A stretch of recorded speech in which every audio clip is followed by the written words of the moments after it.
I've been wanting to film this video for so long, but every time I start filming, either it doesn't make sense or it looks dumb. So hopefully this looks and sound as good as I think it does.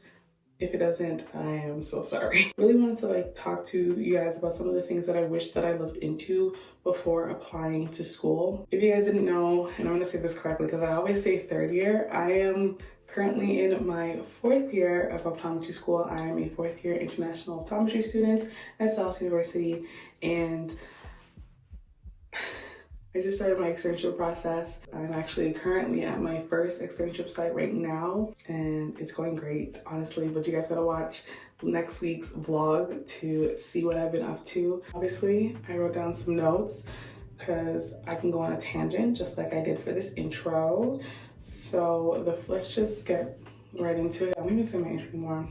Since we don't have time to waste time, let's get into it. The first thing that I wish that I knew before applying to optometry school was proof of financial ability. I don't know if every school is like this. I don't know if it's because I'm an international student, which is more so what I'm leaning towards as the reason why I had to do this, because I had to get a visa, so they wanted to make sure that I could actually afford to go to school before giving me that visa, and that kind of makes sense to me, but I just wish that I knew that going into the interview process. However, it wasn't just tuition that they wanted proof of. They wanted proof that you can afford the tuition, the equipment, the books, which there's not that many books at my school, so that wasn't too bad, but they also wanted rent, any other living expenses. They wanted to know that you could afford it all. And when you take that amount, that sum, and then turn it into Canadian dollars, it becomes a whole lot more money. So just knowing that I had to show proof that I can afford to go to school, it wasn't no small thing, you know what I mean? I just wish that I knew that from the very beginning. Maybe I just didn't look hard enough, but I wish that I seen it. But by the grace of God, my mother and my uncle, God bless them, I'm here. It all worked out, but it just would have been nice to know, you know what I mean? Now, the next thing that I wish that I knew would have saved me so much worry, so much stress, so much anxious feelings if I just knew this beforehand. If you guys watched my 2-part Journey to Optometry School series, you would know that I took my 4-year undergrad program and turned it into a 5-year undergrad program. And I also took the OAT, the optometry admissions test, twice. I spent the extra year in my undergrad retaking a bunch of courses that I felt like I could have done better in terms of my final grade. And I also just took a few courses that the American schools needed that the Canadian school did not. Sometimes I just worried about the fact that I was taking certain courses twice. I didn't know which grade they were going to be looking at, if they were going to be looking at both grades, if they were going to be taking the average of the two.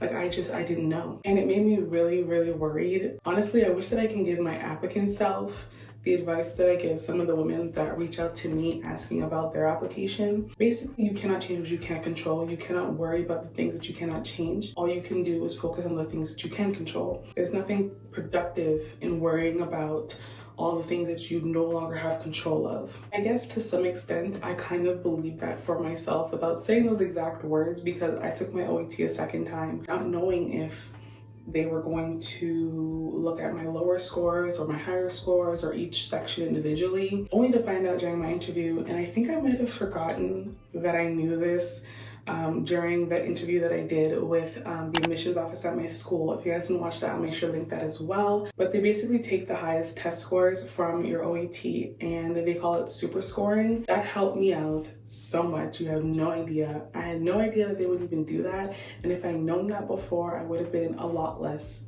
worried. You know what I mean? But if you are ever unsure about anything, you should always email the school. That's always my advice. That's what I did the entire time that I was applying. Anytime I was unsure about any part of my application, about my, what's the word I'm looking for? About my eligibility. Anytime I was worried about my eligibility for any portion of my application, I would always just reach out to them, email them, and ask them. And if you watch that interview, you will see SALS has a program that helps you with your application process. So just ask these schools. This third one, oh my gosh, I kick myself every time. I mean, it really wouldn't, I don't think it would have changed the outcome any more, any less. I just feel like I would have been a little bit more prepared going in. I didn't look at the curriculum. And I feel like it just would have been a little bit helpful for me to know that I was taking 11 courses in the first year. There was somebody that messaged me a few months ago or a while back, and she was like, oh, I noticed that you guys are taking 12 courses in the first year. Are we taking all 11 courses, or is it like half the courses in the first half of the semester and then half the courses in the other half of the semester? And I'm like, no, baby girl, you see it correctly. You are taking all 11 courses in your first year. And I think maybe like there's an exception of like 2 courses where you take one course in the first half of the semester and then one course in the second half of the semester. But for the most part, you have all 11 courses, all of them. And it got difficult. First year, it was 8 to 5 every single day, Monday to Friday, with a 1-hour break. And to be very frank, it was brutal. It was hard. It was not easy. And I wish that I gave myself this advice, but you need to find what works for you, whatever that is. There were people that did not go to every single class and stayed home and watched the classes when it was convenient for them, how it was most convenient for them, and that truly worked for them.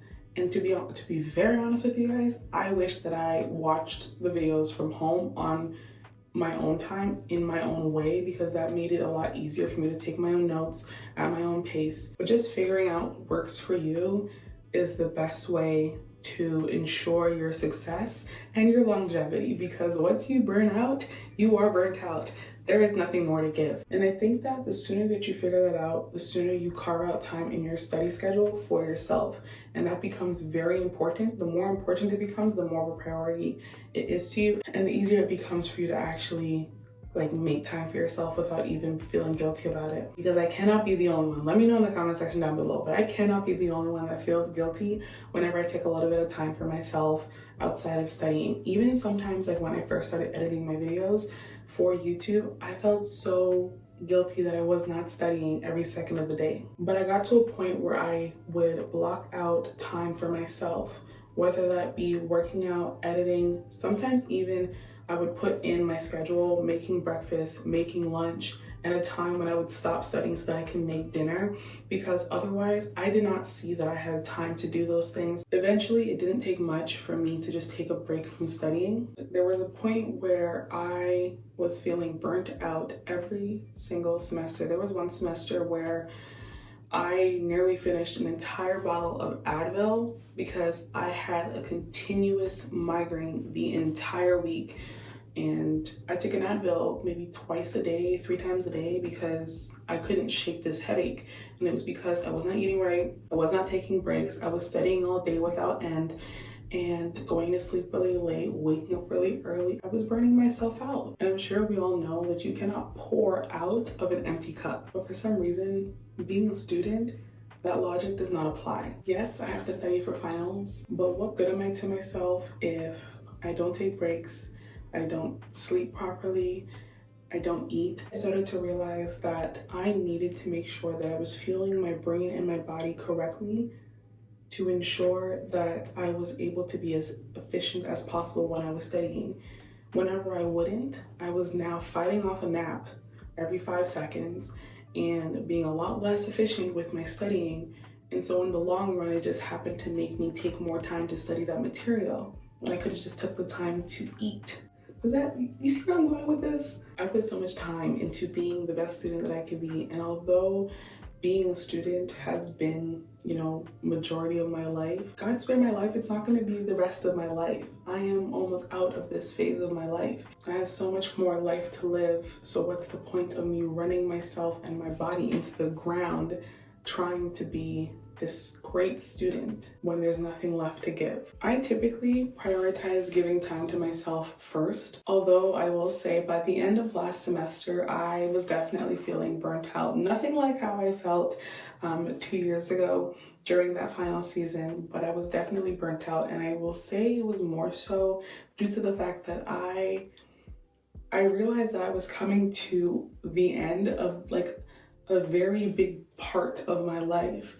And that is being a student, and I'm still a student right now, but being a student that is defined by studying for finals, going to class, watching lectures, whatever it may be. Right now I'm a student only because I'm still a student doctor, but I no longer have to study for finals. Granted, there is still boards, but I don't have to study for finals. And knowing that kind of made me feel like I just wanted it to be over with. And I had 2 finals left and I was just like, let's go, I'm done. Another thing that I realized towards the end of the semester was that I really picked up and moved to a different country to go to school. That's how badly I wanted this. And through the entire process, I feel like I've grown so much. I was watching a Girls Night In video by Leah's Face on YouTube, and she was basically saying, forget a glow up, it was really just me growing up. I believe those are the exact words that she used. That's what it felt like I was doing. I wouldn't say that I grew up or whatever the saying may be, but I definitely have grown up so much. And I don't mean like becoming more mature or anything like that. I mean like really understanding me, understanding myself. But for the most part, I noticed that I am able to step outside my comfort zones a lot more often than not. And that makes me so incredibly proud of myself. I came across a TikTok the other day. It was such a great message. And she was basically saying the person that you are today is the person that your younger self needed. Excuse me? How did I not notice this? How did I not notice this? If I was able to be friends with my younger self right now, she wouldn't have ever felt like she needed to be liked by everyone, even her bullies. I'm almost mad at myself a little bit that I wanted to be liked by my bullies. What? What? If I was friends with my younger self, she would have known her worth, not just in the presence or comfort of friends and family, but in front of anyone. And she would have known it a whole lot sooner. I became the person that I needed. And I think that's such a, I almost dropped my phone. And I think that's such a cool concept. Let me know what you guys think about that in the comment section. I went off a little bit of a tangent. It was a purposeful one, but this is something I've been wanting to talk about for a while now. If this was helpful, if this resonated with you guys, let me know in the comment section. So yeah, if you guys like this video, make sure to give it a thumbs up. That would really help me out. If this is not your first time seeing my face, make sure you consider subscribing. And until next time, guys, stay hydrated. Oh wait, if you stayed to this part of the video, make sure to comment down below, #MadeIt. And until next time, guys, stay hydrated, stay motivated, and mind your business. I'll see you guys in the next one. Bye, guys.